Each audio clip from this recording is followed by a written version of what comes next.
My friend and I decided that we were going to go out. It was my first night that I went out dancing in Seattle. We found a babysitter for my daughter, and we went to a tavern in the U District called the Sandpiper.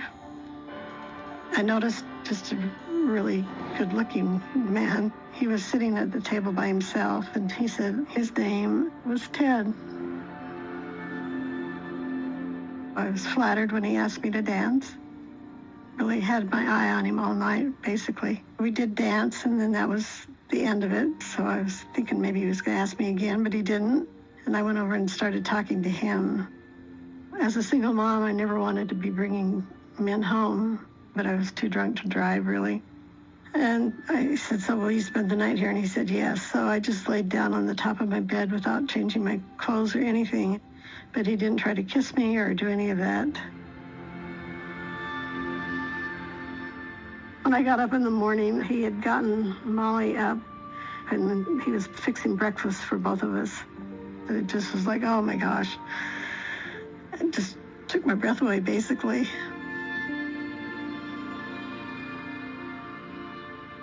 I was kidding when she came in. I said, what are you grinning about? You look so happy. She said, I met a guy last night, and oh, what a handsome-looking dude he was. And I said, oh, really? And she was telling me all about the manly jawline he had and how well-dressed he was. I said, well, what happened? She says, you know, I went over and I danced with him, and she said, you can't believe the enjoyment and the exhilaration of meeting somebody who reflected to me how I was feeling about him. This is the way she went on. And I said, what is this guy's name? And she said, Ted Bundy.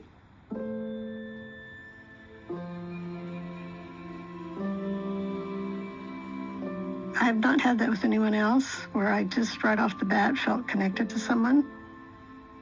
It just felt like two pieces of a puzzle coming together. It just fit. And it was really quite spectacular.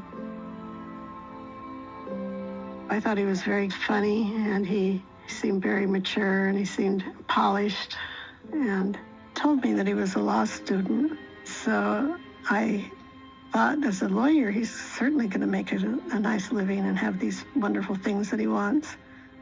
And since I was new to Seattle, he could hardly wait to show me his favorite restaurants.